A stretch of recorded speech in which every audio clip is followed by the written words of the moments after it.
very nicely asked me to stop. It wasn't really so much my voice; it was the song I was singing. It's like, oh God, just stop, because we're just doing an audio recording. So that all said, though, I promise I will not sing "It's a Small World" unless I'm drunk on the air. And in that case, maybe. I am crazy enough. But that all said, this is my guest, Richard. I want to see how I got this right. Paolinelli. Pretty close. It's Paolinelli. The best way to do it is think of it as two girls' names, Paula and then Nelly, and just say them together without pausing. Paolinelli. Okay, gotcha. There you go. Yeah, I got Pentolaresco, so it's like I always kind of feel bad because I'm going to guess you're Italian, Sicilian in that vicinity. Northern Italian. Northern Italian. And I am Maltese, so close enough. So close there enough. You go. Yep. So I'm with Richard. Oh God, I just did it again. Oh no. Hey, the worst one I ever heard was Palaruski. So to this day, I don't know where do you see an S or a K, but whatever. So my all-time. So here are the three claims to the last name for me. Okay, I have three. Okay, first is it was a spelling bee tiebreaker. Just because because that teacher was evil, and I wasn't in the competition, so it was like they say. I actually did well in spelling when I was in school, but yeah, they did a last name challenge, and mine was the tiebreaker because it's just like, hi, we're gonna break you hard. So number one, number two, my favorite name all time. My favorite one was Ken Telamigo. That one always makes me laugh because it was at least creative. And I think the most honest, blatantly bad one was grade 6. A guy by the name of Rob McLean tried to introduce me. Josh Penteller, Josh Alphabet. Yeah, you know what? I can accept that. I mean, I can't say your name. I'm gonna butcher it anyway. I'm gonna have some fun. But S, that is impressive. I gotta say, like no S's. Yeah. Nothing. Like at least my air, Paul. It sounds like Paul. I was thinking like pow, as in like how, right? So I mean, at least it's an understanding. It's the O. It's the O. Gets everybody. You think you got it under control. You try to work that O in, and it just blows the whole thing up. So, no, I mean, my all-time favorite one was back in my sports writing days, and I was covering a speedway in Central California, and the announcer could not pronounce my last name, but he always acknowledged whoever from the paper was there. So all of a sudden, my name became Richard Spaghetti Bender. You know what? And there you go. That's awesome. So, no, seriously, that one in itself is a character in the novel. Like seriously, I mean, that almost writes itself. Edward's like Richard Spaghetti Bender is like that sounds like the ultimate like kids show. Like you know. Maybe it's like a homage to Inspector Gadget. Like that would be the thing because I'm sorry, I think of the Inspector Gadget like legs, go Gadget legs, and it's like, yeah, you know what, Spaghetti Bender works there. I can totally see it was funny up in the press box. Everybody's like, oh my God, what? And they all look at me like I'm going to tear them a new one for doing that. And I thought it was hilarious. Well, at least it's original, right? I mean, at least it's original. I mean. Look, we have to accept the fact that not everyone's going to get our names. Like that's just, I think, a reality that most of us have to just understand. When you have a name like mine, you have a name like yours. It's like we're not going to get it. Like there's going to be a lot of people that aren't going to get it, and we're not like the hardest people, not names in the world either. But I would say middling hard is where we're at, right? I think my all-time one I saw was Tumakatiri. Saw that one, it was like. Wow. Same length as mine, but a lot more phonetic places to mess up. Like hers was harder to say. Mine, hers was actually harder to spell, actually, because it wasn't quite. But yeah, just like, and again, middle of the road, right? Yeah. And there's other like these national names from all over the world, and you're like, how do you even say that? Yeah, and it's bad. It's Greek names throw me. So it happens. It's just. You get names that aren't in a language that is your native language, and some of them are going to throw you. And you have two options. You can get really mad about it, which to me is silly, or you can just kind of laugh at it and just help them out like I did. Develop a way to make it easier for them to pronounce it next time. So, I mean, to me, it's no big deal. It's like I said, I get some good ones that I remember because they're just so funny. Well, yeah, that's what you hope for. Like, I mean, if they're not going to get it, at least let them, like, at least be entertaining about it, right? So yeah. So just based on what I just heard here, you were in the journalism field before you got into like the writing. Oh yeah. I started off as a freelance writer in 1983. Took a newspaper job in 1991 and rode that out till technically about 2013 because I helped a online publication kind of close down. I was their online editor for a while, but I didn't do any reporting or writing for them. And then after that wrapped up, I just decided, it's time for me to get back and see if I can do the fiction writing that I wanted to do when I first started. So about 2013, I sat down and started writing again, fiction. Been doing that ever since. And kicking butt, taking names? Sorry? Kicking butt, taking names? Well, I'm trying to. I have a few more butts I probably should be kicking. Yeah, but yeah. We have. I just think like the writing journey is such a fascinating one because like I'm actually trying to get into freelance writing now, and I've been in various levels of success. I've been published in a few places already, and I'm at that start where it's like, hey, I can write this, right? And I got some people like going, no, you can't write this. I'm like, but I really can write this, and all the while trying to slowly figure out what I kind of want to say because I think the thing about even with journalism. It's about picking your corner in the nature of journalism and reporting. And I think when you start, you're in that range of, I'm throwing spaghetti at the wall. And I can't help it. Now spaghetti vendor's just in my freaking head now. I'm going to have to live with that for the rest of this conversation. Because I have an expression, and that is that the spaghetti that sticks to the wall isn't very different than the person actually doing it. Hello, Doris. How you doing? Doris, this is Richard. Right? Meet you, Doris. Yes. Can I give you a wave? Yes. Yeah, it was funny. Even those 19 years, 22 years, depending on how you want to count it, that I was going out and doing the daily sports writing, and I dabbled in some of the other beats just to try them. I always, in the back of my mind, was always thinking of the stories, the fictional stories I wanted to do.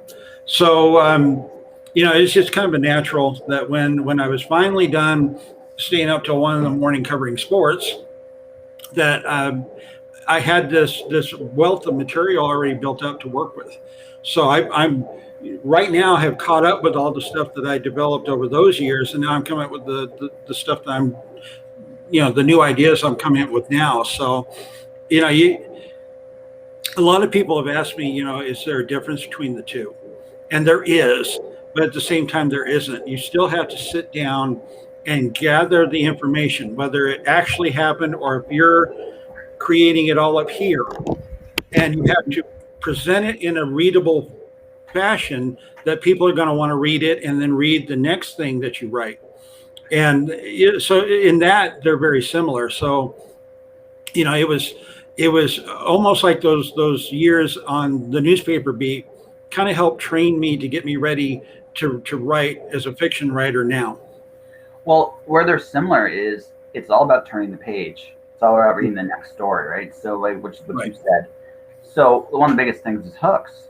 Like, how can I hook a reader into a story, right? Mm-hmm. What's the thing that really grabs you about this story? And I think one of the hardest things I think from a writing standpoint is we have this tendency to get stuck in our heads, right? Mm-hmm.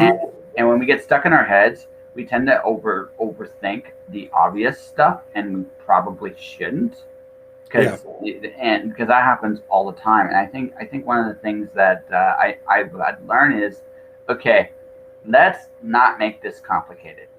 What's the thing I care about in this story? And this is true in both journalism and in fiction. Is like, okay, for example, I just pitched about the concept of social media engagement. It's something I think a lot of writers suck at. And I think it should be like it's a muscle, much like writing. I don't know, like to the degree of how much you should practice, but I think every writer should practice that. But that's the pitch. So the pitch is, how can I make the story is basically how is practicing on social media going to help you for interviews? How is it going to help you for prep? Because this is a skill. We are still in the people business, but that's the story I'm pitching. Mm-hmm. Is it interesting? Maybe it could be. Right now, it's about my hook. Right. And for me, it's just like I've interviewed so many people. Hi, tell me about yourself. It's like, okay, this is gonna be like pulling. Right here, you. First 10 minutes, we talked about last names. Now we're talking about like your kind of reporting career a little bit. So I think where I'm gonna say with you is the nonfiction trains you how to hook people in. Because fiction is all about investing in a story. If you can invest all the way in, you'll read the whole thing. If you can't, it's not good. Right. Well, I'm the same way as a reader. If you haven't hooked me by the end of the first chapter, I'm not finishing the book. With the exception of if you're a guest on the radio show that I'm on every week, where we have to read the entire book. But so you have to do that. But if I'm reading for my own pleasure, and I get to that first chapter, and I'm not like, wow, I want to keep going and see what's going to happen. I'm not going to finish it. I've got a reading stack that's threatening to lift the roof off the house here. So, as a writer, you have to be thinking of that. You have to make sure that you know that you should keep reading because you're writing this thing. But you have to make sure in that first chapter, and sometimes even in that first page, to land that hook and get it to dig in and keep that reader going throughout, because there's going to be parts in the book where it's going to be a little slow. You're presenting information, especially if you're doing like an action adventure, which I tend to write. You can't just go because you're going to exhaust the reader. So you have to have these respites, these places where the reader can catch their breath. And you got to be able to have them so hooked that they can go through that little pause and write it out and then be ready for when you start going again. But you can still make those interesting. Yes, you can. It's not. It's about like okay. So you're doing action. Oh my God, I'm gonna die, and this is gonna happen. Oh my God, the stakes. And if you're really into the character, you're gonna feel like yeah. Okay, right? And you want a little of that. But you don't want it to be like, oh my God, I need to put the book down because that's not the goal. So the next thing you might go is like, okay, how can I make this character laugh right now? Like, what's the dumbest thing that could happen right now? Right. Right. And you'll throw in like some random thing that might just be for your own amusement. Now, again, I can't say that my jokes are funny. I really can't. But what I tend to find what works for me is if I'm laughing and I can enjoy it a little bit, chances are someone else will. Sometimes it just suck. But I mean, I accept, like, that's the thing about comedy, right? Comedy is a bit of that risk of this might still suck. And I think comedy takes that chance a lot more than, say, other emotions. But the thing is, the roller coaster is the emotional journey. So if you got the adrenaline up from the action, the stakes, the consequences, so maybe you make them laugh, or maybe you make them cry, or maybe you have to take a very small personal moment, and you can add like these little character bits. One of the most I'm a Star Wars nut. I hope you will forgive me for this. Okay, I hope you'll forgive me for that. My favorite scene in Empire Strikes Back is actually a really tiny scene. It's when the guy goes to make a report to Vader. It's just a simple little report. But what makes that scene really work, it's the visual. Nothing said. You see Vader's in this chair. You know he's human, or he was human, and the helmet's being lowered down. In this place, wherever Vader was, there was a vulnerability there that you otherwise wouldn't see. So there's this very boring piece of information was conveyed in a really interesting way because you got to learn something about Vader. Vader, you never thought of Vader as vulnerable until that moment. And I thought, what an interesting way to humanize a villain. Like, he's not always this big, bad, scary people that randomly chokes people out, right? Right.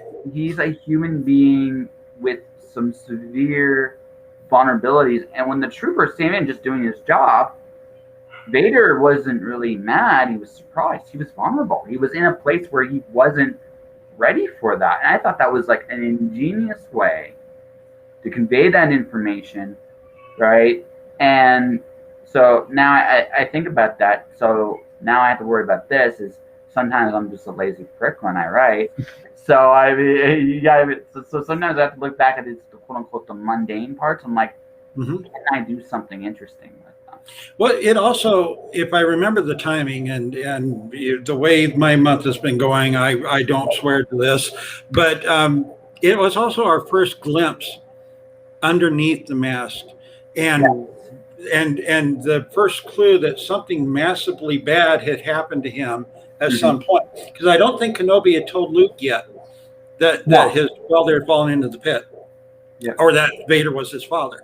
So we get to see that little glimpse before even the main character knows, and then it ties in really nice with the prequel film where we see that fall. We see Anakin go in, and then the aftermath of them rebuilding him, basically, and then putting that. And that was a great moment too. Was when the mask came down. All of a sudden, Vader's back.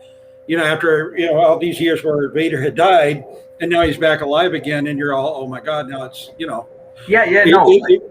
but it really it was a very small bit, but it carried such an impact throughout the franchise. You looked at Vader so differently after that scene, and it's not even like a big thing; it's a little thing, right? Right. So I mean, now again, the advantage of the movies is movies have a visual, it has a visual to go by, so it's a little harder to do with just the written word, but you can still do it. Like now, I think about, and I actually do think about this when I do like my novels and stuff. What's the story of the scene? Right, and then I think in terms of like the imagery, I can kind of sneak in and convey like the emotional, the little nuances and details, because that's what we're playing with. Like we're not like we're storytellers, but what stories do is we take away like mustache twirling villain is not a very interesting story.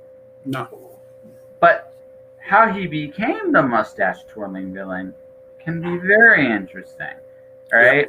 Right? Can be very interesting. How do you get to that point? Like, that point's boring as hell. But how did you get there? Right? And because there's no dimension or depth to you. You had to kill a big part of your soul somewhere. So how did you kill your soul? Right? And then the hook could be like something as absurd as a sled named Rosebud. It could be as absurd as that. Doesn't matter. Right? What matters is, and now I have a hook that's conveyed, and I can tell that story in a way that's interesting. And so that even the boring stuff is good, and it makes the good stuff even better because it creates that investment, right? Watching someone barreling down the rabbit hole is interesting the first time. Where do you go from here? Yeah. Well, one of the best examples of that, and we're going to go back to the movies for this one, was The Rock with Sean Connery, Ed Harris, and Nicolas Cage. And Ed Harris is the villain in the story, but he's not your typical "I'm going to blow up San Francisco because I can and I want money if you don't want me to" kind of villain. He's actually an honorable man who feels he has no other choice but to go this route. And it made him, to me, one of the better villains in a movie I've ever seen, because he wasn't just evil for the sake of evil. There was a really well-developed story that you almost sympathized with him, even though you at the same time are like, dude, this is not right. This is the wrong way to go about this. And he kind of redeems himself at the end, kind of. But it was an interesting story arc for a villain that we don't always see in film or in books, because a lot of authors and a lot of screenwriters fall into that trap of, I need a bad guy to be a bad guy, and I don't care why he's a bad guy. Well, if you care that why he's a bad guy, you develop a much better villain in the long run. It depends on the purpose of the villain, though. Like here's the thing, right? It depends on it all comes down to the story you want to tell. It starts and ends there. sometimes the villain isn't necessarily about why he got this way. It's True. about how the villain plays off the hero's current predicament too, right? Again, there's the antagonist, or let's say antagonist, because that can be a very interesting dynamic, right? Can serve a bunch of different roles in this story. The thing you gotta figure out is that, for example, you know who my favorite antagonist of all time is? Scaringly, like Gul Dukat from DS9.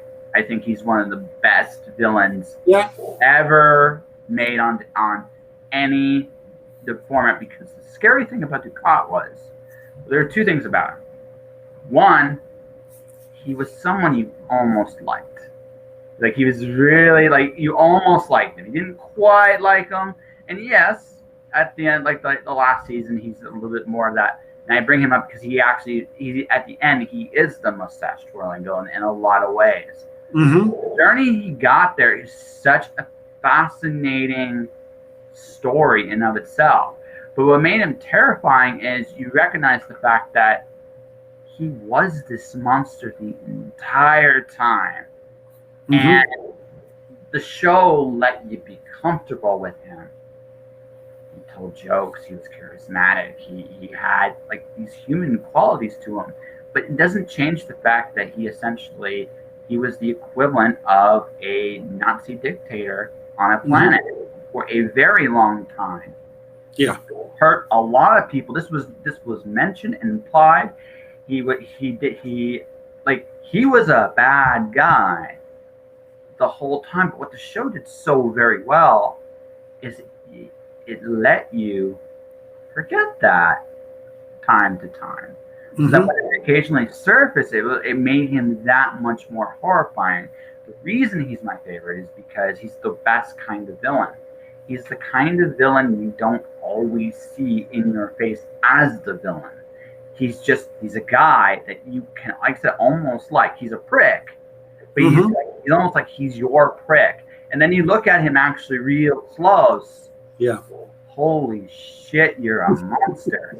And that is why, like a lot of people have the debate between who's the better show in terms of Deep Space Nine and Babylon 5. This is why we'll give DS9 the best character cast between both shows overall. And Ducat's arc is one of the best in the entire show and one of the best in science fiction I've ever seen. Yeah. I mean, they had the luxury of multiple seasons to develop him too. Well, yeah, and that's where the TV shows have the advantage over even book writers, because unless you do a series, and you let the guy live long enough to do that. But they really did. They did a very good job of developing him. And speaking of Babylon 5, there were two characters in B5 that, when I first started watching it, I expected they were going to be the villains at some point, and at some points they were. Was Jakar,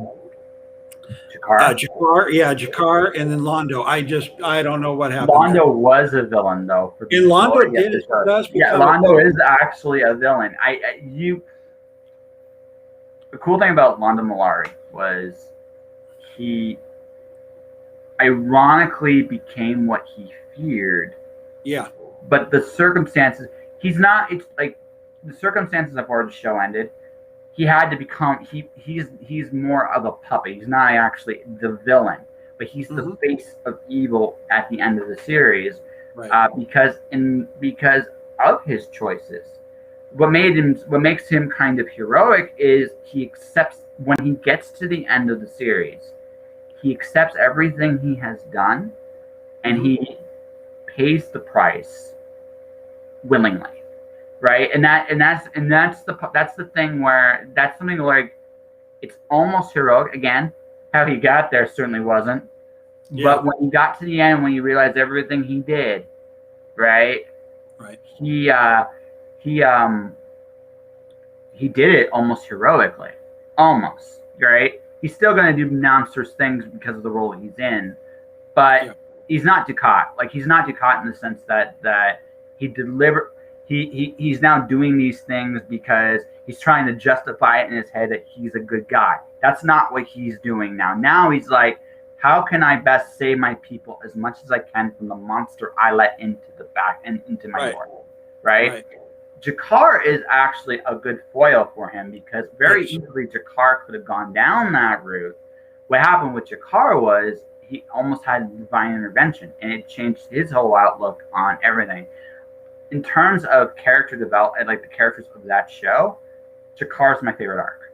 Of all the characters on that show, he's my favorite because he's such, where he starts and where he ends is such a dynamically different place. It's like he became, what he becomes is such an interesting character, and so many layers to him, top to bottom. Like they all have good layers to him, but like Jakar's arc is incredible, right? Yeah. So those two characters are my favorite. Yeah. And the show was great. I mean, it had great stories, great people, great actors playing these characters.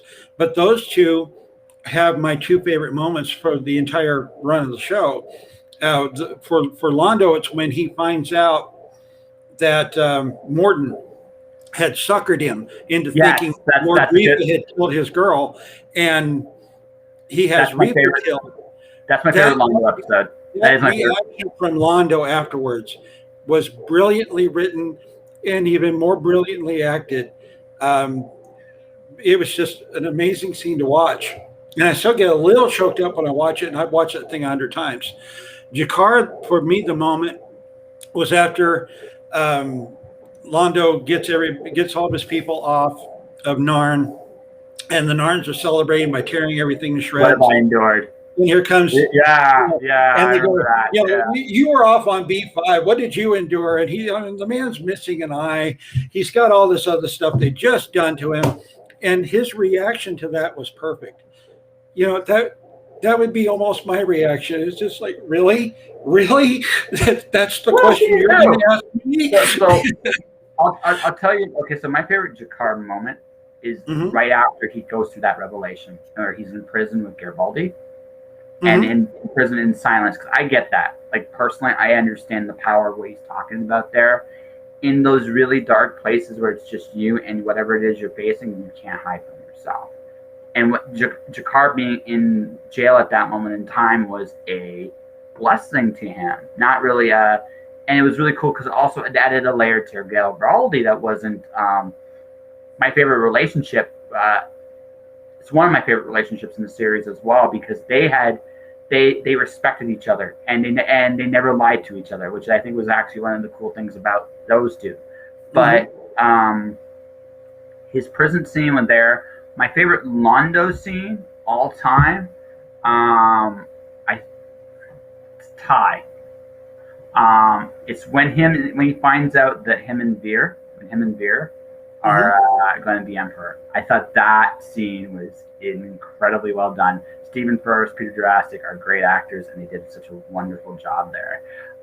But my other one is actually their final scene on screen together is when Jakar and Londo, everything they go to, as Londo about to embrace his fate, where he's got, there's no turning back for him, and he knows it, and he's accepting it. But the last thing he does is he says goodbye to his friend Jakar and protects him before he goes, something he never would have done at the beginning of the series. Jakar forgives him. That is a very thing. My favorite scene in Babylon 5, my favorite episode of Babylon 5 is the last one, though. I cried. The last episode made me cry. It's the sun coming up. I'm not going to spoil it beyond that.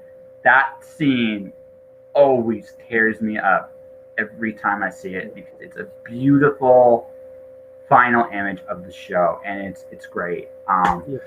No, like Babylon 5 is the first novel on television, right? And it like they've done it since, but that was the first one. And I much love J. Michael Straczynski. That is a hell of a feat to pull off. A low-budget science fiction show having a coherent start and finish, and considering everything he had to do. The only part of the show I don't like is the first half of season 5. Yeah. That's Well, it. I think that goes back to them telling him, okay, at the end of season 4, we're done.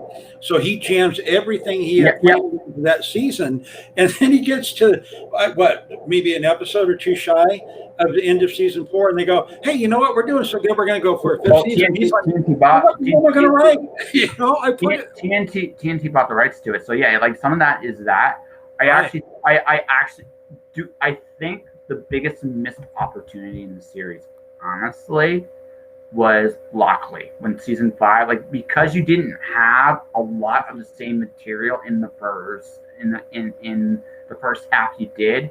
You actually had an opportunity there to do a little bit more with Lockley in the first few episodes because it wasn't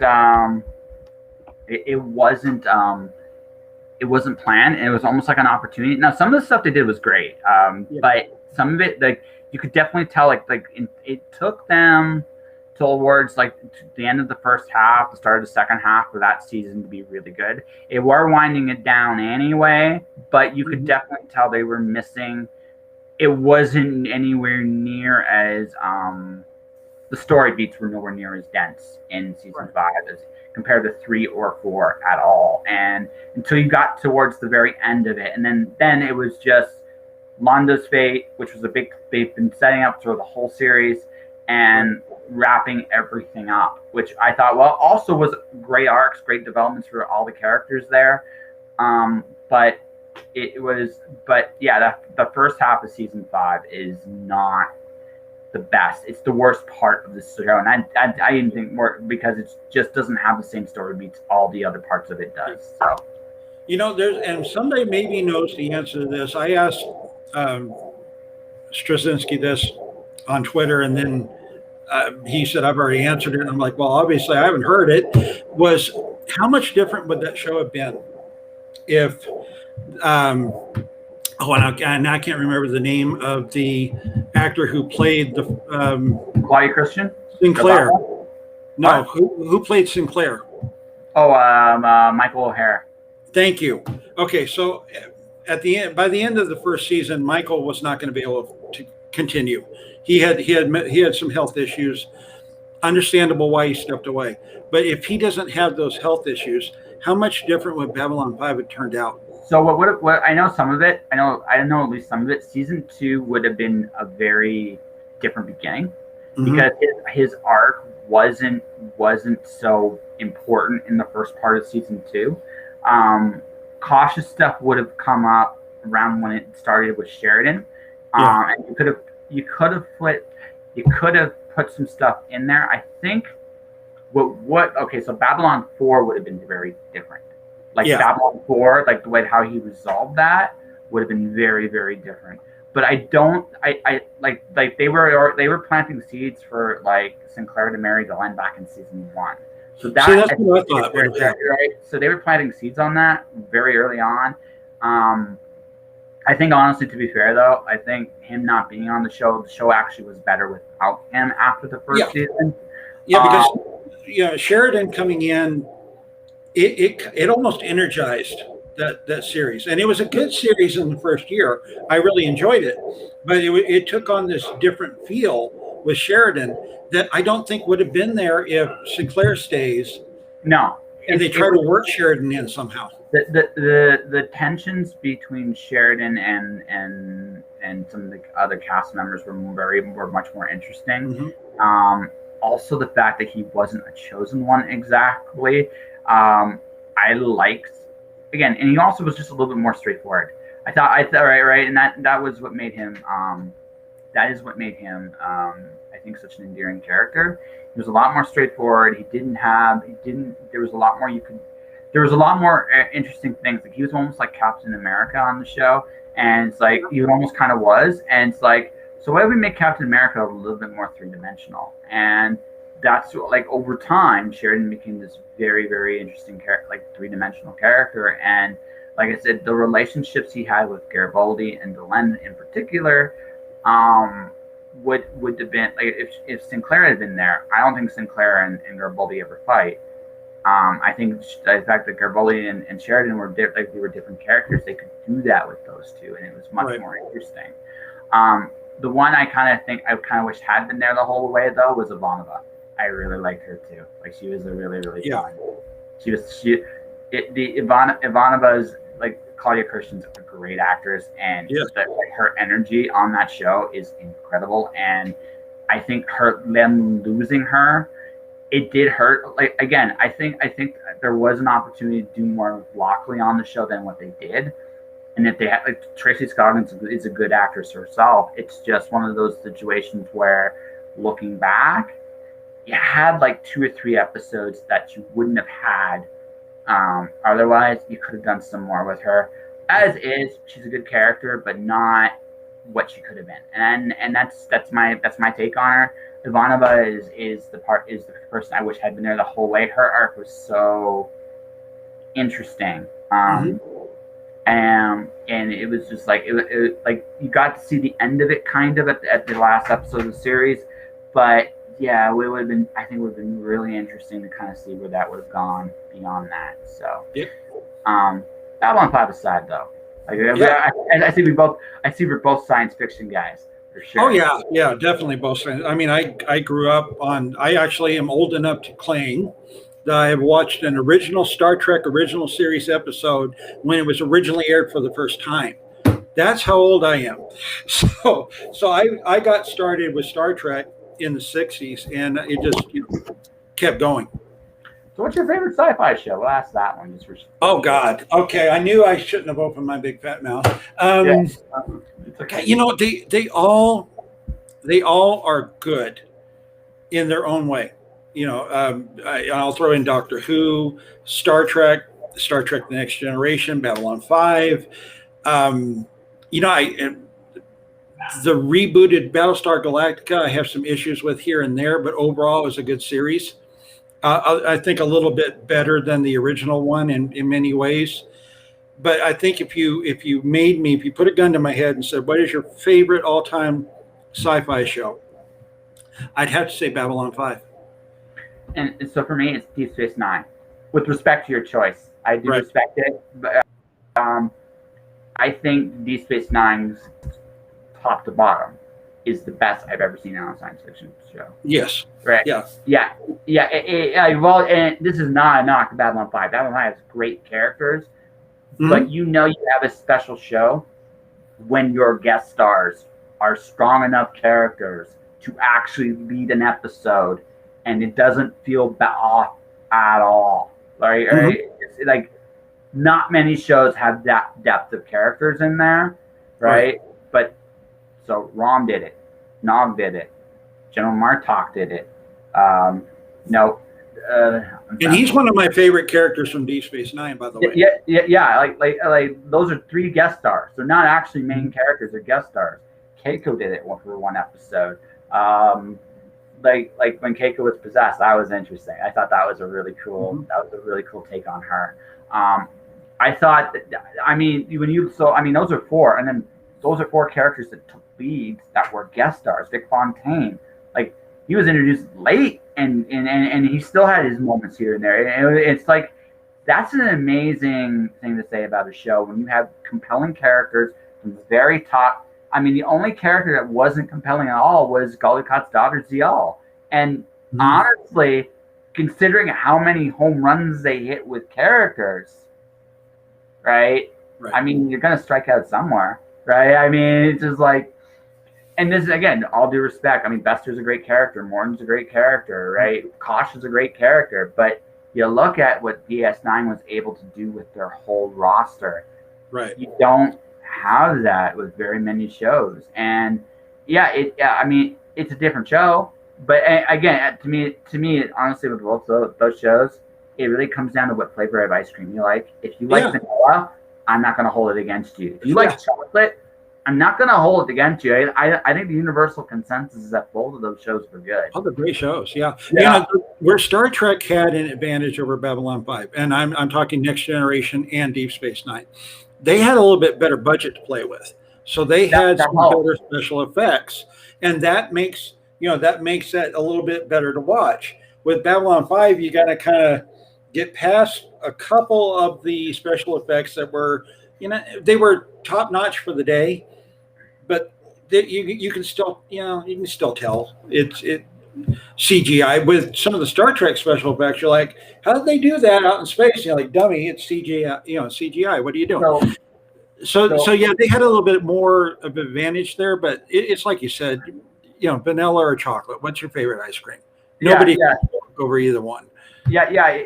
I mean, I'm usually DS9. Like Next Generation is a different show. It's more of a throwback to the classic Star Trek show. The difference is a little bit more modernized. It found its own voice, and also like what an amazing main cast. Like that main cast might be the best main cast ever in terms of sci-fi shows. Like it just wow. So just remember, there's a sci-fi show that could have been great. There's a few of those. There's a few of them, but there's one that I enjoy the heck out of watching the first season. But the way they ended the first season completely turned me off of the series, and that was Earth Final Conflict. That one was close. That one was like, we get close to the end, and I'm like, this is going to be a great series, and then they end it the way they did, and they completely reboot the series. I like with that show, honestly, I did watch it off and on throughout the entire run. Mm-hmm. I got the sense that the studio messed with that show way too much. That's what I got with it. It could have been great. It had its moments. Even after that, it had its moments. But you had so many people come in and out of that show on such a regular basis that it was really hard to get a character arc in for any of them, really, simply because they were there, and then without warning, they'd be gone. Yeah, and you can't kill off your main character. I mean, Boone was the main character out of that. Boone was I actually like the replacement of Boone was okay.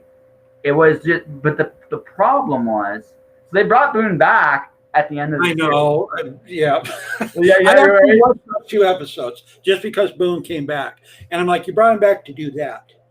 Well, but again, this is like what I say, like studio interference. I know. Like, right. It was just, you couldn't invest in any of these characters long term because there wasn't anything there. For me, the show that could have been good that ended up like taking a nosedive was Andromeda. It had a decent first season. I'm not gonna say it was great, but it was decent, and there was a lot of potential there. And the first half of season 2 is so good. The first half is ridiculously good. Then the showrunner, Robert Hewitt Wolf from DS9 originally, ironically enough, gets booted off the show. Mm-hmm. Second half of season 2 isn't terrible, but it's not great. And then the big thing they were trying to do, the big conflict they had for the entire series, they kind of magically solved at the season 2 finale. So it's like, where do we go from here? And they didn't go anywhere from there. It wasn't like there's a few of those, right? And that's like the thing about science fiction shows is sometimes you just know going in, it's a crapshoot, because sometimes like some of the best shows are like these. Like Babylon 5 was a show I never expected to be as good as it was. Yeah. Deep Space Nine. I expected Deep Space Nine to be good, but the direction they went with that was so almost anti-Star Trek sometimes. Yeah, it was but of all the Star Treks from that era, it's the show that holds up best today. Like it was so ahead of its time in so many ways. I think Deep Space Nine was the first one that Roddenberry wasn't a big part of as far as getting it in development and getting it going. I think it was originally his idea, but this was more Berman and company doing that. Berman and Wolf started it, and then both of them took a backseat as the series developed. And to their credit, I think they were smart to see they had a good thing. They got out of the way of it. But but Next Generation was actually Roddenberry's last time he really had his tentacles, if you will, into the series enough to really form where it was going to go. So that's why that one's more the connected to the original series, because it's connected to Gene. Whereas Deep Space Nine was, okay, Gene's not here. Here's what we want to do. And it works. It does work. It's a great series, but it's not the Star Trek of Gene Roddenberry's vision. No, it's not. But that's okay. I thought It's fine with it. That's good too. It's like vanilla and chocolate again. Yeah, exactly. Right. Well, again, I like Next Generation. Not crazy about Voyager, and there are reasons for that. But no, I'm not crazy about Voyager. And it's too bad because that's another show that could have been good, right? Had the cast for it. Just Now that we won't trash that show too much. Let's avoid Voyager and Discovery as much as we can because I'm more forgiving of Discovery than Voyager. I'm just saying I'm just more forgiving. Okay, right? Because at least it's trying something out. Fine, whatever. Cool. Yeah. Right, whatever, cool. If it's not for me, I'm old. Shut up. Oh, I'm even older and even more stuck up about that. So it's okay. Like that's here's the cool thing about there are lots of good things about growing old. There are lots of things that suck too, but there are lots of good things about growing old. One, you know what you like. You're not being around the bush anymore. It's like this is what I fucking like. Let's not just waste any time. This is what I like. You got it? No, I'm out. Right? And that's it. Yep. Right? You recognize when something isn't worth your investment, and you get to that point a lot quicker. You can filter faster. That's the best thing. Here's the only real downside about getting older, and this is what I've noticed, is my patience. I'm almost 40. My patience has gotten to the point where I can look at a situation now and I know it, and I can tell if it's crappy or not, like within just a couple like little observations. And my patience for that is not what it once was. I kind of want to just like revolt and just run amok. And my only terrifying fear about this is I see my dad in the 60s, and he too watched Star Trek back when it was original, and I listen to him sometimes, and I recognize that he has lost his ability to listen sometimes. And I realize it's because he's gotten older and he doesn't have the patience he had when he was younger, and that's not a good thing.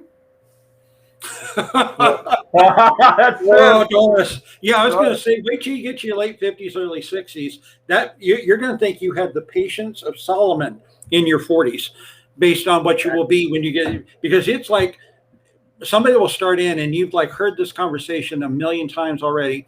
And I noticed it at the end of my sports writing career. I got to where at the end of the first quarter of a game, I could tell you how the rest of the game was going to play out, and it would play out that way. You've just seen so much of it, experienced so much of it, that you, like you said, you kind of see through all the crap and you see what's what. And in some cases, I like that. In some cases, I don't want to hear this anymore. So you drop dead. You're not going to convince me otherwise. Whether I'm right or wrong, too bad. I'm giving right that. You will. It comes. You get to that point where you're toward the end of your life. If you're in your late 50s, early 60s, even if you got another 30 years to go, there's a lot more mileage behind you than there is ahead of you. You don't want to waste it. Oh no! So you're not going to waste it on this kind of stuff that you know is not worth your time. Well, no, like, and I get that. Like, even now, I've hit that point. Like, if I mentioned this, Oh, thank you. How much did you slip her to say that?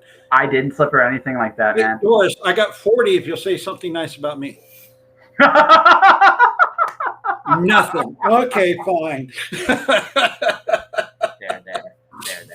There. No. Like I. It's just the fact that I already know. Like I'm gonna hit that point now. Like okay, so I'm at that point in my career where I'm doing more freelancing, but I still need a day job. Here's the thing, though. I don't have the patience. There you go. I think I know what that is. Okay. Yeah. All right, Doris. Well, thank you for that, Doris. You're one of very few. Yes. So I appreciate you all. Join the party. Actually, we just started talking. This is our first conversation. I think we get along just fine. If nothing else, we could talk science fiction until the end of time. I can totally see that. But I get this. Like in terms of my day job, I knew it was crap after 2 days. Like I knew it was total dog shit, complete. Right. I'm not there to stay there forever, and I already know. Like in my head, I just know this too. I have a clock. With anything I get now, it's a clock, because I know I'm not meant to stay in any of these positions, and even if it's a good one, something will likely happen to kick me off the track. Because again, you're at that point, you know this in your head, you've aligned this in such a way that you are going into another direction. And as I'm figuring that out, it's easier. But every once in a while, you still got to go back and you're like, oh God, this is going to be a cluster. And I can see the cluster coming a mile away. And you're like, okay. And now when a boss tries to do what they do to the younger guys, I'm like, no, this is your fault. And they look at me. It's like, what do you mean? It's like, I'm leaving when they are. I'm doing what they're doing. You're signaling me out. Why? I'm all right. And you get to that point, and they're like, and then you realize they can't really bother you anymore. You're like, well, probably put myself on borrowed time, but that's okay. I just don't care. It's just like it has to serve a purpose for me now, or I don't care, right? I'm young enough to still do foolish shit. Actually, I think that's a universal thing. I'll always be young enough to do foolish shit. But I'm old enough now where I can see, like, I can almost look at something or someone and I can just watch and see the after a couple little actions, I can kind of usually figure out, okay, this is worth my time. They want to be here, or they just don't want to be here. Mm-hmm. And I'm past the point where I'm hostile about it. It's just like, just say it. We'll fucking move on, and there's no hard feelings, right? I don't care enough to have hard feelings about it. Just don't bullshit me, right? That's all I care about. And I'm there now. So if I get to, like, I might be murdering people when I get to your age. I might actually have an alibi somewhere, right? Because it's just like a built-in alibi. How do I get out of jail? Because I don't want to spend my twilight years behind the cell. That's the one thing. But here's the thing. Yeah. You trust me. The last 5-6 years, there's been a couple of people who have made my "I will kill you if I ever see you face-to-face" list. But you also realize they're not worth the time and effort to kill in the first place. Plus, they're not worth spending the rest of your life behind prison bars for. So what you develop, and what I've started doing on social media, is when those people start showing up, they invented this thing called the block button. Yes. That's never hear from them again. No. And that's on social media. And that's a wonderful thing. But in real life, I have to say, it like, sometimes you're just like, just give into this. Like, I'm not saying this is the right thing to do. I'm truly not. It's just like, but this is there. Sometimes it's like, why are you here? Yeah. You're taking up valuable oxygen. Like, why did God send you my way? Why? Why did he do this? I've been thinking about printing up. You've probably seen the meme. It's from House, the actor who played House, and he said, "Somewhere there's a tree working very hard to produce oxygen so you can breathe. I think you should go apologize to it." I'm threatening to make cards of that, and when I encounter those people in real life, I just hand them the card, and then go my way and just kind of let them know, I don't want to hear your stuff. Don't waste my time. It's weird as you age. You don't dislike people like that any less, but you also come to realize they're not worth it. They're not worth focusing any of your energy on. They're going to go out and say and do whatever it is they're going to say and do. You can't control that. You can't stop it. But people who know you, or people in general, are pretty sharp, and they're going to figure out, okay, that person, they're just pulling crap, and they're going to tune them out too. So it's just, you get to that point like I have, and fortunately, finally, I just don't put that much energy into them anymore. I've got a lot to do. If you could see the storyboard over here, well, all the stories I want to write, I've got work to do. I don't have the energy to give you. So I got you. Like there has to be a reason for me to talk to you, or else I'm not there. Yeah. And I know, I totally get it. Like I just what I said, like for me as I get older, and again, hopefully wiser, we'll let someone other than me judge that one, because I've learned this. I think the best thing though, and this is the other thing too, you're a lot more accepting of who you are and who you're not. And I think you just make your peace. Like like you can still change when you get older, but it's a lot more. It's a lot more difficult, and there's a lot more. You have a lot more say, and I think there's also like that acceptance of imperfections. That's actually not a terrible thing. We're not perfect when we're younger. We're not perfect at any point in life. But I think when we get older, we just accept like, you know what? I'm just going to suck at this, and I'm good with that. There will be people in my life. May I be blessed enough that people in my life keep me on the honest, straight, and narrow during those things, because because I have flaws, and that's it, and basically that's kind of my hope. Yep, she's absolutely right. That's it. And I have good days and I have bad days, and some days I'm really awesome, and some days I poop the bed, and that's just the way it is. Right? Yep, that's called the human condition, people. That's the way it is for all of us. Indeed. So I'm noticing like you got like science fiction that looks like on their wall, and you got like Western on your wall. Yeah, I co-wrote a Western with my co-publisher at Tuscany Bay Books, Jim Christina. We were driving in to do the writer's block about 4 years ago. And I think the guest was a Western writer. And I told Jim, I had this story idea for a Western, but I'm not a Western writer. If I try to write this, it's going to work out like crap. So I'm telling him what the idea is. And so at some point he alls up and says, well, why don't we just write it together? And that gave birth to The Last Lonely Trail. So it was fun to do. It's different working with another author on the same project, but I'm glad I did it. I mean, I write, but I'm kind of a multi-genre writer anyway. I write Westerns. I got mystery thrillers. I got political thrillers.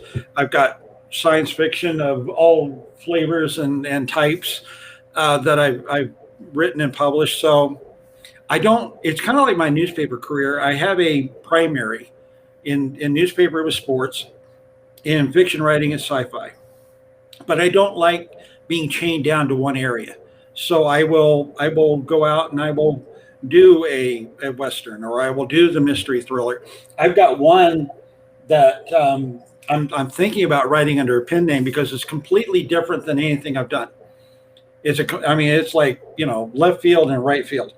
And maybe I should write it under a different name, because otherwise people are going to go into it expecting what I normally do, and it's going to be completely opposite. So I do it because I think it stretches me as a writer, and I learn things from writing the Western that I apply to sci-fi now. Okay, so lot to unpack. Let's see if I can do this quickly, because I know you do have, unfortunately, other things to do, and I enjoy this chat, but I get to. You have to come back, and we have to do a longer chat, because I think honestly, we barely scratched the surface here, and I know you had fun, so I can tell. Yeah. So but I think this is a great point to wrap up anyway. Here's the thing: when we tell a story, like right now, I'm writing an epic poem, Alice in Wonderland Greek mythology mashup. My homage to Alice in Wonderland. It's fun. I'm loving every second of it, and that's a big part of who I am as a creative. But I'm also wanting to write. Like, I'm a sci-fi guy.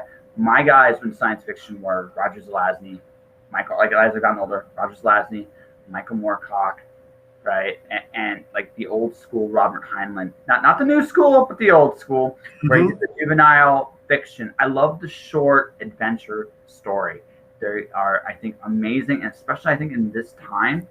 I think the dime novel is if I were to do science fiction today, like that's my career thing, it's dime novels, because I think we're in the era where a dime novel will go an awful long way. Mm-hmm. But science fiction is not that different structurally than a thriller. It really isn't that different structurally from a Western either. What a Western's about, though, like the difference between a Western and sci-fi. Western, the bad guy comes to town, he wrecks shit. Or she wrecks shit. You build her up, or him up, right? You build him up, then you bring the good guys in. Let's fight. That's a Western. That is a Western. That's how you do it. You build the bad guys, you introduce the hero, you have a big fight, ass is kicked, everybody's happy. And it's kind of, right? So, but you again, there's that tension you build in a Western is great in science fiction. A political thriller is, again, it's a thriller, but it's got a political intrigue. It's Game of Thrones. So now, I mean, you could also touch fantasy. If you say you want to do fantasy, you could do that because now you have that language. Everything we do as a creative is all about giving us different tools and language pieces to tell bigger, better stories. And the more you do, the better you get. Yep. You know, it's interesting you brought that point up, because when you look at, let's say, Betrayals in the Del Rio political thriller series, and you look at Last Lonely Trail, if you read those two, and then you read Galen's Way, which is the latest one, the one that's just over my shoulder, Galen's Way is a space western set in the Andromeda galaxy with a lot of political intrigue going on that the main character has to weave through while he's also fighting the bad guys. So there's your point right there. There's western and political thriller in a sci-fi setting. Yeah. And Galen's Way would not have been as good if I hadn't written the other two and learned from those and applied that to Galen's Way. Okay, so last thing before we get to all the plugs, I know, again, I realize you're on a time limit today. I don't want to go too long past that, because we're going to go a little, but not much. That's okay. We're good. Okay, so Anna, have you ever done any Japanese anime? Because I do have a recommendation for you. You know, oddly enough, I can't get into Japanese anime, and I don't know why. It doesn't click. Is it the style? Is it the style? Because I actually have a recommendation for. I have a recommendation for you. I've watched some of it, and it's not the style and everything, because some of the art is really amazing. I just, for some reason, it's just not the flavor of ice cream I'm going to pick, you know. Oh, okay. But I from what I've heard from the stories, as far as how the stories are done, it sounds like it's an amazing area of science fiction and fantasy. You know, I just haven't gotten into it enough. Because here's the thing. I think Cowboys in Space is huge. But the best Cowboys in Space story I've ever seen was a Japanese anime called Cowboy Bebop. I've heard about it. I haven't seen it. I'll have to watch it now. No. Now, if it's not your flavor of ice cream, I get it. But that one has a shot. And the reason why I say that, it's good, old school. Think Star Wars, think Guardians of the Galaxy, think Indiana Jones. It's in outer space. Incredibly, like the cool thing about that series is all the characters are cool and interesting. There's a small cast.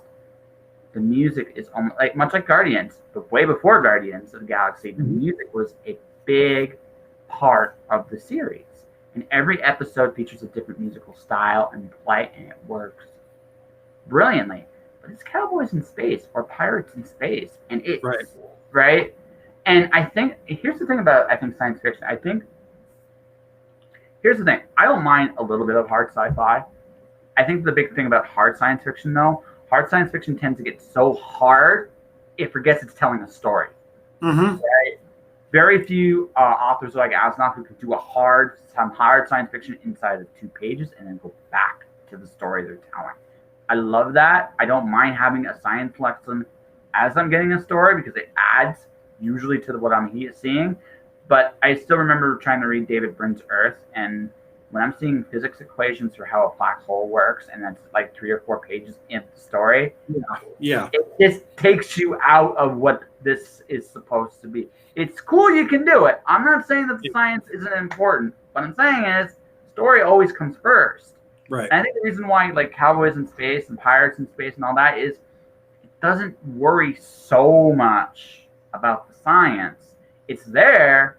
But much like in real life, I mean, it's cool that I wish we could talk about the origin, why, like how airborne particles work in life. We'd be a lot smarter as a species if we did that, but we don't. Right.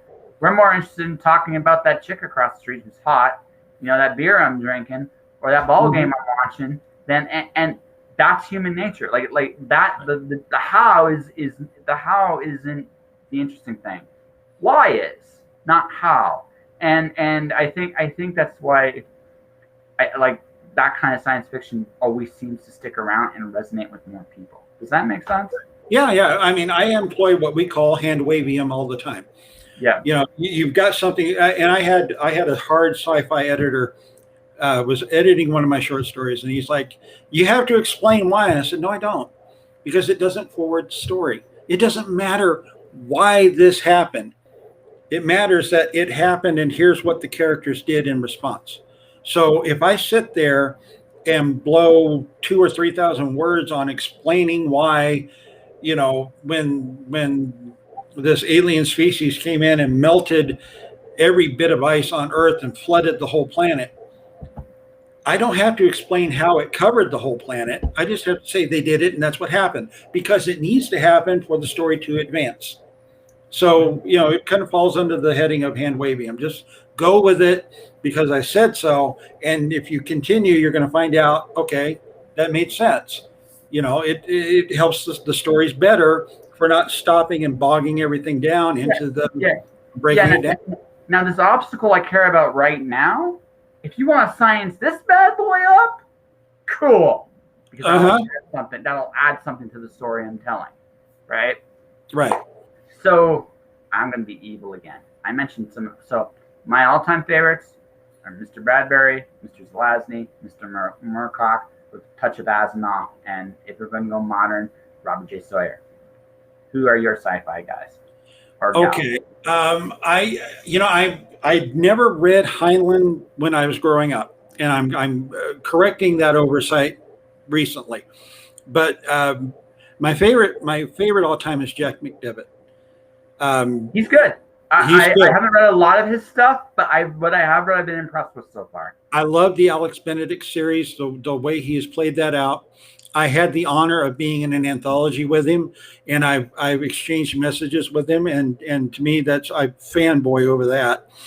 In fact, he wrote a book, and I get to the ending, and I'm like, that was not the ending I expected, because I was expecting him to resolve a storyline. And so I get on the email and it's like, Jack, what are you doing, man? How can you do this? How can you write this book in this series and not answer the question that started the whole thing? How could you do that? And he goes, to be honest, I hadn't really given that character much thought. A week later, he announces what he knew at the time was that the next book in the series was the one where he was going to deal with that. So I emailed him back. I said, "You dirty little dog, you." And he goes, "Hey, I couldn't tell you. I couldn't make any announcements." So I will always love Jack, because at the end of my newspaper career, when I was trying to decide what I wanted to do next, and I was waffling on getting back into fiction writing, I picked up the first book of his I ever read was Time Travelers Never Die. And I got done with the book, and it was amazing. And I started kind of checking him out, some of his other stories. And I found out that he was the same age when he retired from his first job that I was at that time when I picked up that book. And he made this decision to retire and then go into launching what has been, 30 plus year fiction writing career. That's amazing. And I'm thinking, man, if he can do it, what excuse do I have to not at least try? And if I had not gotten that kind of, he obviously didn't know, but that little kick in the butt from him, I don't know that I would have done what I've done. So I will always, have a debt to him for, motivating me enough to get to this point. So Jack's always a favorite. I love Philip Dick's stories. I wish they had been better adapted when they got to film. Some of them are close, some of them not so much. Yeah, it's true. Modern, there's so many new authors out there that I'm encountering that have some incredible stories. One person that's still writing, actually there's two, because one's going to be a guest on my podcast, is Jeffrey Carver. He had, and then you had Robert Sawyer on your podcast not too long ago. I think yeah. Robert J. Sawyer. He wrote a book called The Oppenheimer Alternative, yes. Which to me is an amazing story, because he takes history and without changing history adds elements to the story to make you think maybe that might have originally happened. That may have been what was really going on and we didn't know. The only way you know for sure is you go out and Mars is still red. If you ever go inside and Mars is green, then maybe Oppenheimer pulled that off. Well, see, See, here's the thing about that era in history. So my favorite two eras, like I have three eras in history that I love: the Renaissance, the 1930s. Okay. I think that because there are actually a lot of parallels, and the 40s, obviously after World War II, during and after World War II, because it changed everything. And the interesting thing now is we've hit that point where World War II is almost a myth. We're almost 100 years past World War II. There's not very many people alive today that have experienced that time. There's still a few, there's still a lot, but not what it was. And we are nearly a century away from anything close to that in terms of war. War has become something else, a much without getting too political. We war is now a business, and unfortunately for us, we as a culture we're not very honest when it comes to how the sausage is made. Our culture is very ignorant about what that actually entails. Yeah. But that all said, those characters are so mythic. A lot of the characters I like, and the thing is, here's the thing: like a lot of people I really like in the 30s. They're the same people in the 40s. Now they've released a ton of film. Now they like, oh my God, what have I done?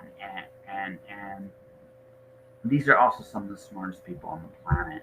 Now that the war is over, what do you do with them? And that is always an interesting question for all of them because they changed the world, and in turn, the world changed them. And there's so many stories. There's so many parts of yourself you can put into that too, because you can look at look at Einstein, okay? What I did there, how I helped create this bomb, how I helped do other things, like how could I put myself in that situation? Oppenheimer himself, what an interesting character. Like just you know, and why would you come up with something like that? What were you thinking doing that, and why did you do it? And these are like, it's compelling stuff, right? I like the Renaissance because of the inventiveness, but I can't put myself in Da Vinci's shoes. I can't really put myself in Michelangelo's shoes. But I can almost put myself in Oppenheimer's shoes. I can put myself in Einstein's shoes, or Ford's shoes, or any of those guys from that era, because they were changing the world, and the world I know now comes from their decisions. That is really like it links us so fascinating. And in the 30s, why that fascinates me is the big thing we have in common now between the 30s and today is we're still in this inventive time. This is one of the most inventive times of all our human history, and I think it's under our nose so much that we don't realize it. But the motivations we have now are the same motivations they had in the 30s. Poverty, finding a new and better way to do things because the old ways no longer work. We're coming into another major change, hopefully for the better. I again, we all can speculate about the future, but I mean, we won't know until we get there one day at a time, right? So I hope for the best. I hope for the worst, but that's the thing, right? The times I like are the times I'm fascinated with. Like, it was. This came up in a discussion I was in with some other writers, and what would you tell a group of school children if you were talking to them about why you write speculative fiction? And my answer was going to be, they didn't get to me before we ran out of time, was to stop and consider 100 years ago, 1920, 1921, we were just flying around in these little biplanes that, if they got 100 feet up in the air, was amazing, right? I'm exaggerating that a little bit, but compared to what we do now when we fly, we have these monster planes that carry hundreds of people and in some cases can go, 13, 14 hours nonstop and cover vast distances. That, we have got so many things now that we take for granted that the people of the 1920s would look at and go, whoa, you have a device in your pocket that you can contact anybody in the world. It has computing power that is hundreds of times bigger and better than the computers that they first started building in the 40s and the 50s, that took up buildings, of space. I carry around with me when I travel a device that, is about the size of a small book.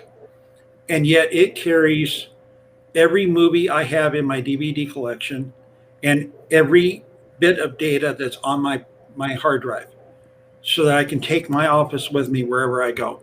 And that includes the programs I use. Everything is on this one little book. And you consider for them, the book back then was just that one book. And they had to have shelves of library space to contain all this knowledge. And, and not to mention films and music and everything. But we are at a point where we can carry that massive amount of data in the palm of our hand. Mm-hmm. And that's just in the last 100 years. Think of what the next 100 years are going to bring. And that's what we as speculative fiction writers are doing. We're imagining what's going to develop, what new inventions are going to come along. Will we finally get to where we can hop on a ship and get from Earth to Mars in a couple of days, or even beyond? What is the next 100 years going to bring? And you, as a speculative fiction writer of the future, may play as much a part in that as Jules Verne did back in the day, with a lot of stuff that he came up with. People like, that's nuts, it'll never happen. And yet we've landed men on the moon, just like Jules Verne said we would. We have submarines that go to the bottom of the ocean, just like Jules Verne did. H.G. Wells has some amazing things that he predicted. What are you going to predict that's going to come true? Mm-hmm. And that's where I would leave it. Yeah, and ultimately, that's the thing. Science fiction is the science of what is the fiction of what if.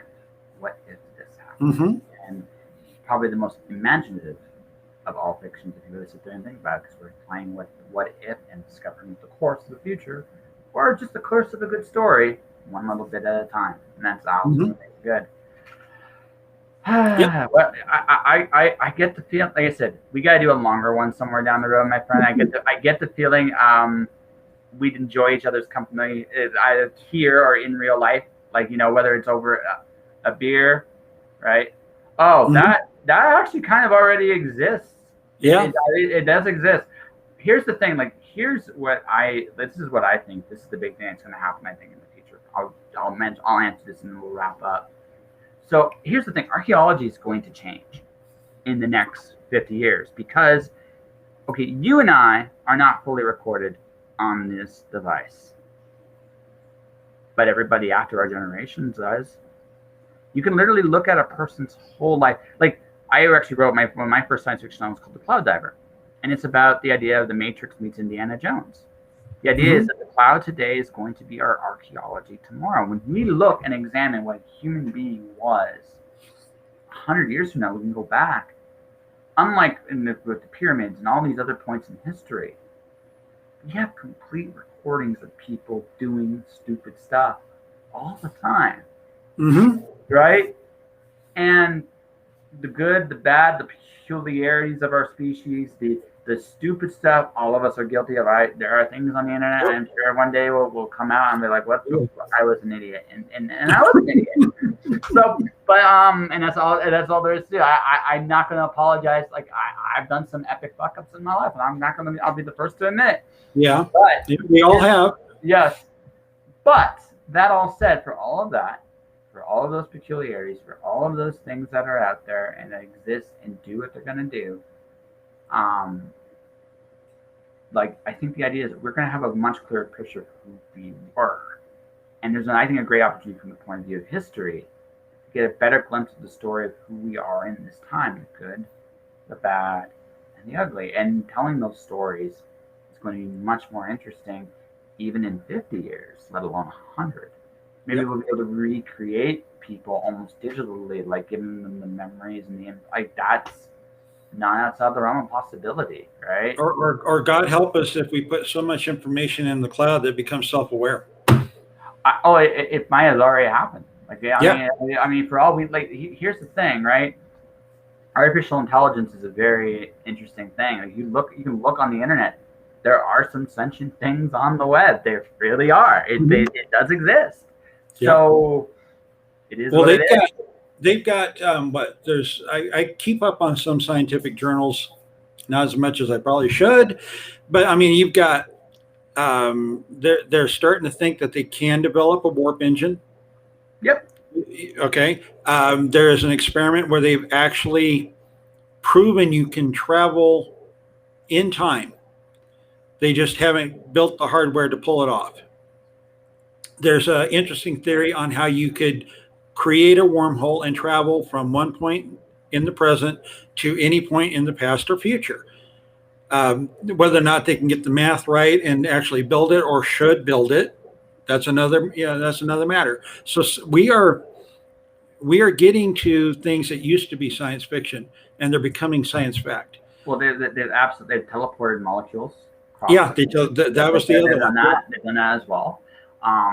It's interesting that, like, again, the interesting thing about our time is the crises of our time are going to dictate how much we develop this stuff now. Yeah. As much as anything else, our needs are going to dictate our future.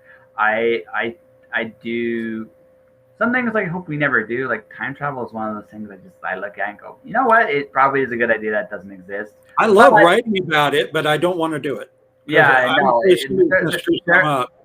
Listen, writing about car crashes is fine. Being involved in one, not so fun. It doesn't go well. That all said, yeah, I mean, like, it's going to be interesting. Like, we have the ability to do anything. The questions of should, shouldn't, ethical questions, especially after what we just went through in the last year. Yeah, it's going to be interesting to see. It's going to be interesting to see what the future holds there. But yeah, I think we have an interview. What do you think? You know, it's going to be an interesting few decades, and I'm hoping I get to stick around long enough to see how the next 2 or 3 go. But you know, awesome. when I look forward, I mean, we have endless potential to do great things. We have endless potential to really screw things up. And I think you're on the right track where you say our needs are going to kind of dictate where we go. Mm-hmm. Hopefully we have some people along the way who are going to also be thinking the longer term, long game. You know, yeah, we can do this. Yeah, we can create this brand new virus, but should we? Because look what happened when I think we all can agree somebody was monkeying around with something that got away from Sure. Them. Okay. You know, it happens. I hope it wasn't intentional, but stuff happens that you don't intend. But maybe this should have been a cautionary tale.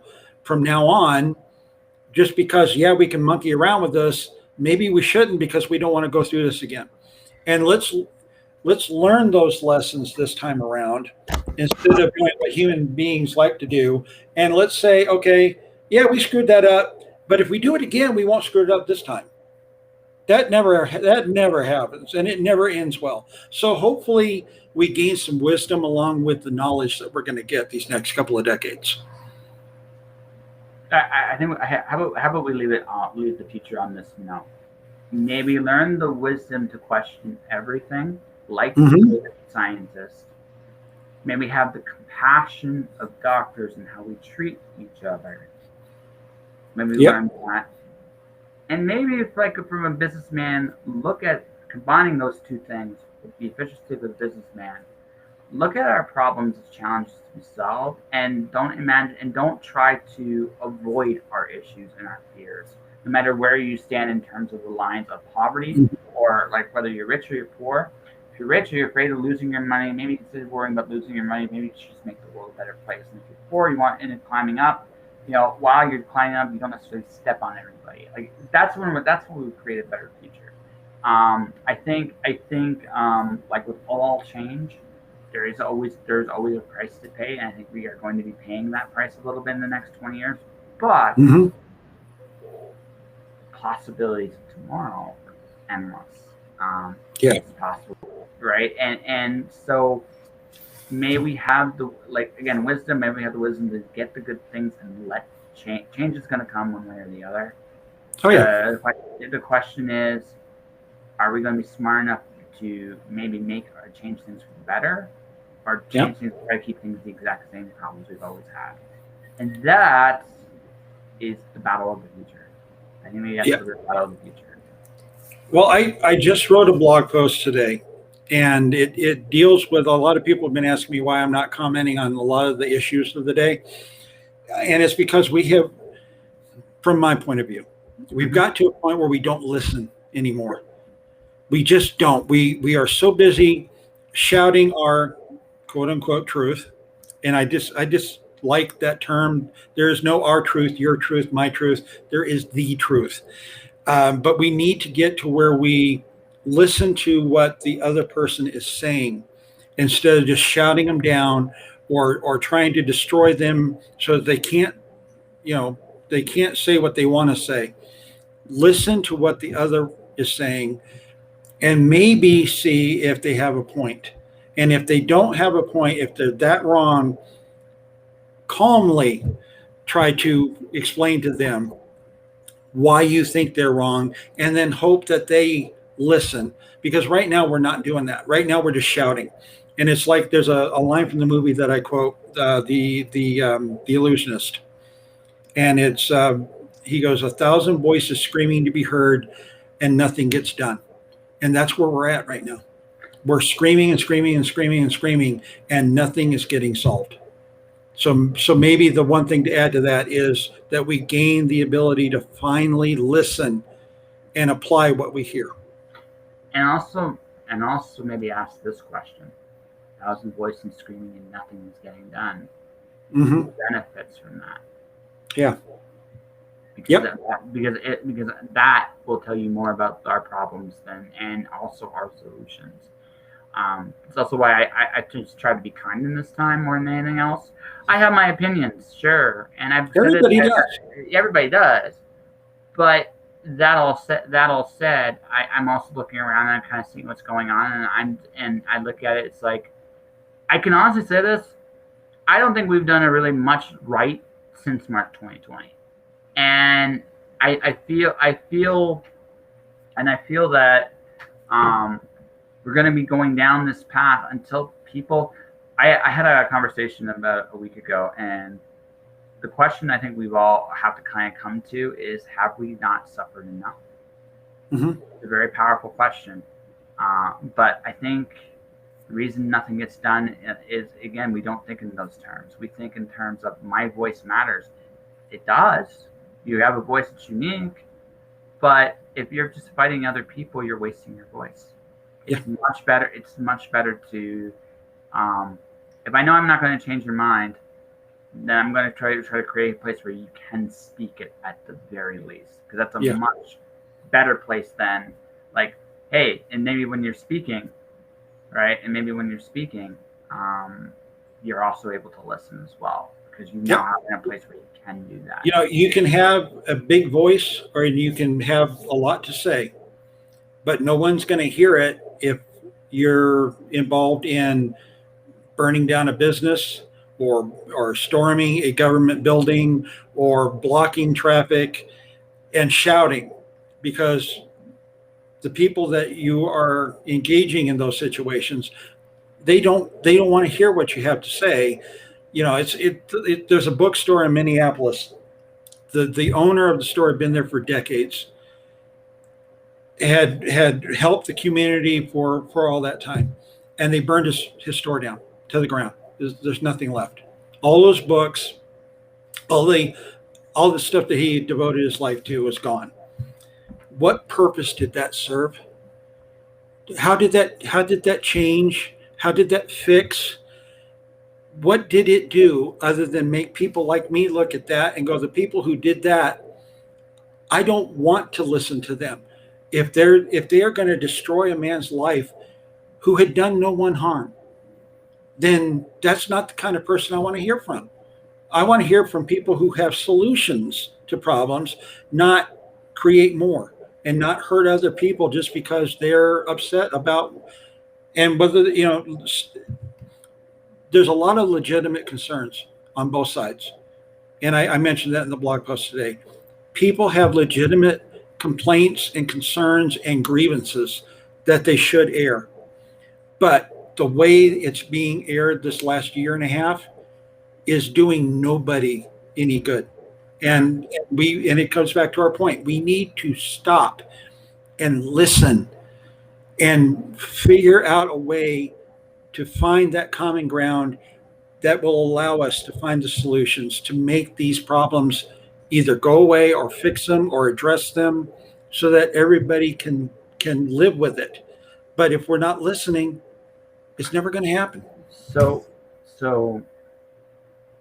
and I blame both sides. No. You know what? I do too. Like, I honestly, like to be perfectly blunt.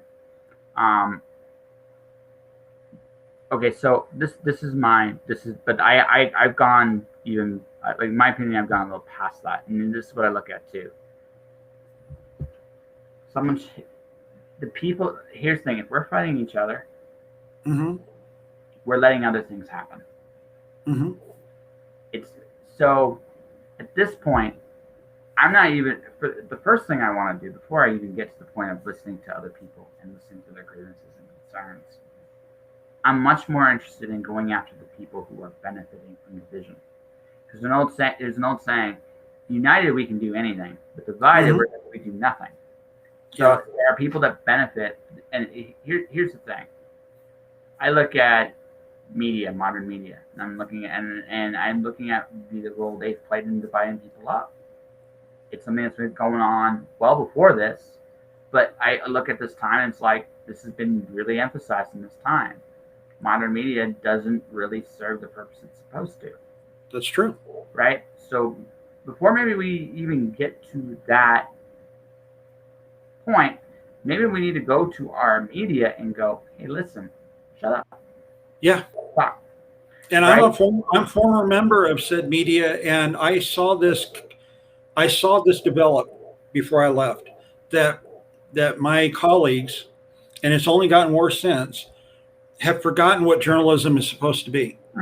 They've forgotten the basics. They are no longer reporting on what happened, why it happened, who it happened to, where it happened, and how. They are looking.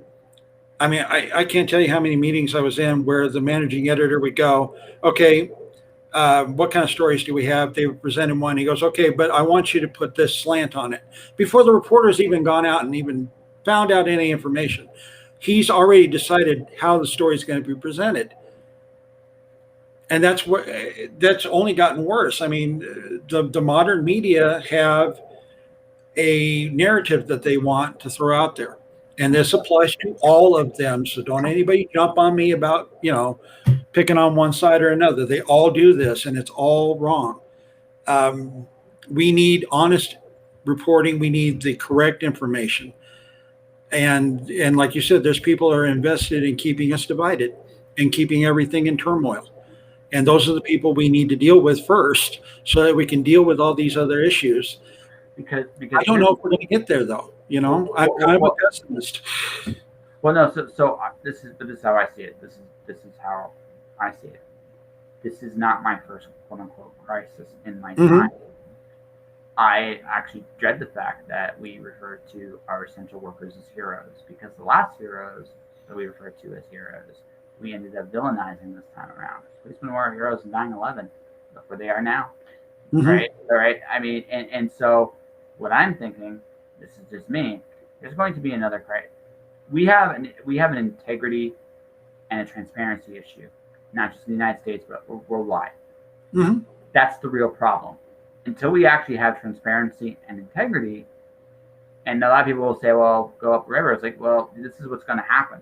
The next crisis is going to even further divide people, right? Because there will be another crisis down the road of some kind, because there always is, right? But because we already, again, a lot of people are talking about anti-science. I'm looking at history. I'm looking at the last 20 years.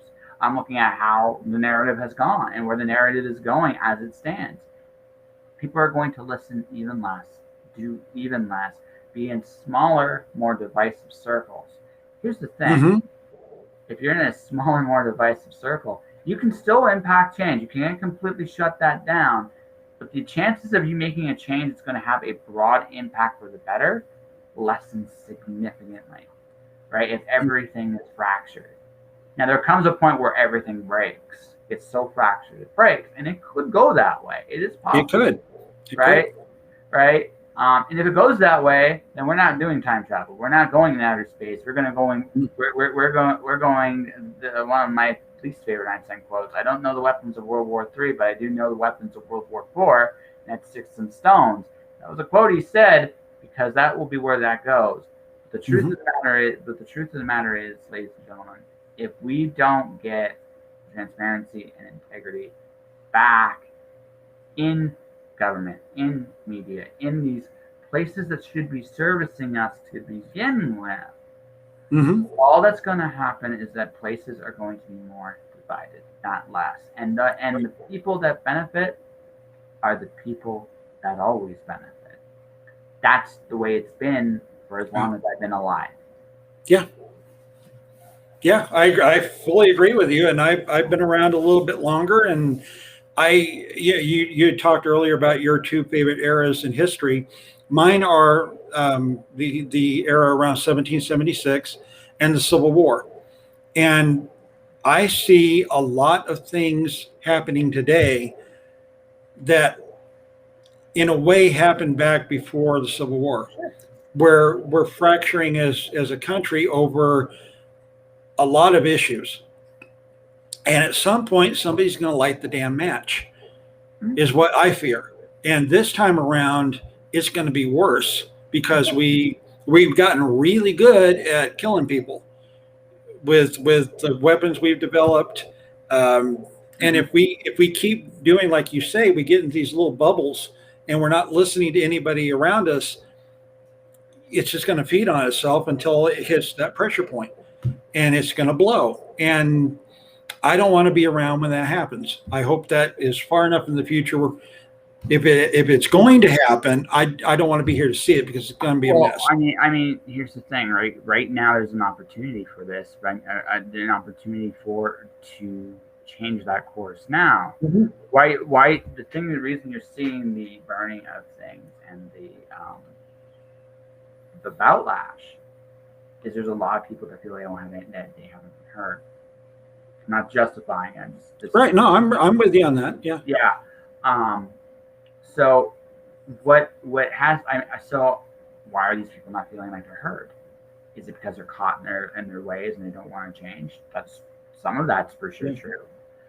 But is it also maybe because we've come to a point where we will go to people and say, you can't say this because that makes you this, and you shut people down, you feel like they can't really say or express anything, you've created this monster. And there's like I said, like a time like this makes you kind of realize that, again, I just look at the last year and a half and I just realize, like, I'm not sure we've done a right thing in the last year and a half. If anything, we've done the absence of good solutions at best. And that's at best.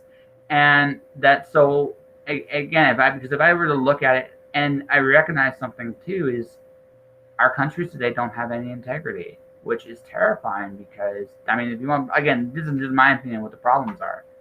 That's terrifying because if you have a country with no integrity, it doesn't matter how much facts they have, they're not worth a damn. You've killed that. You've killed where that matters. So if a country has no integrity, it's just going to do what it wants to do regardless of what people wish. In fact, they will be willing to do anything to those people. Right. That's a terrifying truth that, again, if things are honest and transparent, you nullify the majority of that. But if you don't have integrity at the very top. Yeah, I agree. I mean, we almost in every aspect of life, you look at it and we don't have that.